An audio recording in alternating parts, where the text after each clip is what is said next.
Godzilla fans have very high expectations and demands for King Ghidorah. And he's just as beloved as Godzilla himself.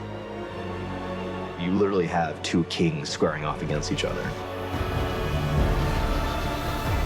That's the Super Bowl to a Godzilla fan.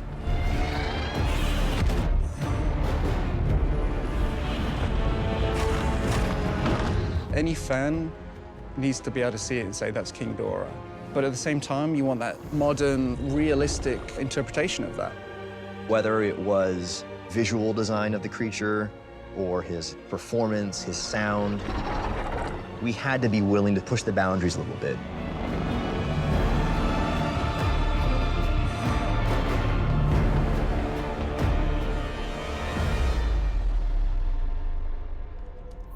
Ghidorah, the one who's many. He's not part of our natural order, and he's not meant to be here. A false king. There are certain traits, certain strands of DNA that have persisted in every incarnation of the character from his first introduction back in the 60s.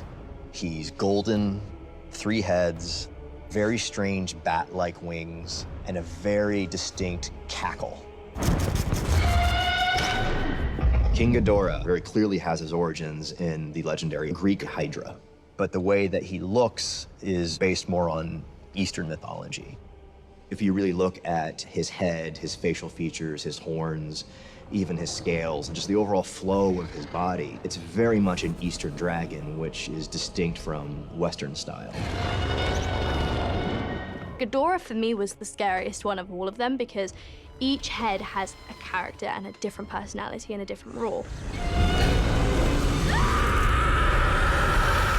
It was important to me that King Ghidorah display a certain amount of intelligence and ferocity and really give him a personality. So we took 3 very talented performance capture artists and essentially tied them together so that each head would have its own individual reactions during a confrontation.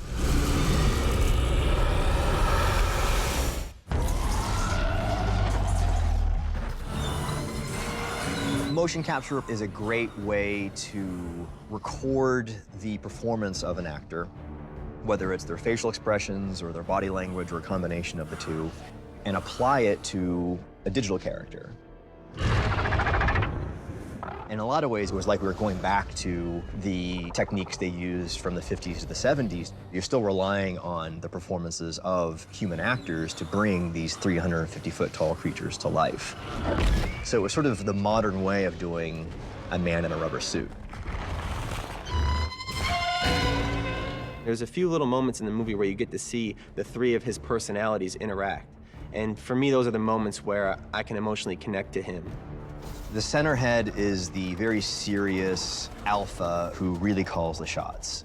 And then the head on the right was always a bit more aggressive, tenacious, the one sort of itching to get into the fight. The head on the left, we saw as a very sort of curious, almost inquisitive head, who is a little bit more playful. So in Antarctica, for example, when he first rises up out of the ice, there's a moment when he spots human soldiers firing guns at him. Now, he's been asleep for millions of years, so theoretically, he's never seen this before. So instead of just creating a moment where he just steps on them or blasts them, I wanted to just have the briefest moment where he sort of bends down out of curiosity and sort of just sniffs them out before ultimately deciding, okay, these guys suck, let me just get them out of the way, and he just completely fries them. Oh, shit. But even then, one of my favorite moments actually is when he bends down and sort of just licks the corpses of the soldiers that were there. And then the alpha head in the middle yells at him and nudges him, tells him to stop. The center head is always the one that's trying to get the other heads back on track. It's a bit like the Three Stooges. What about Moe, Larry, and Curly over here? But it really did help the visual effects artists, the creature animators, to give it just a little bit of an extra spark. With King Ghidorah, we went back and listened to all the original cries and roars and screeches from the classic Toho movies and try to come up with something that was familiar and tip the hat to those cries, but also was something fresh and original. And so we went to an animal wrangler and recorded the sounds of snakes hissing, a rattlesnake.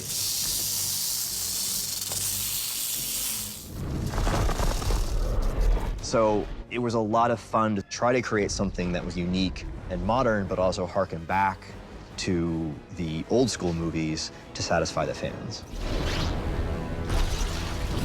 From the first time we see him in the movie, I wanted to make sure that the audience knew that we were dealing with something very different than what Godzilla had faced in the previous film.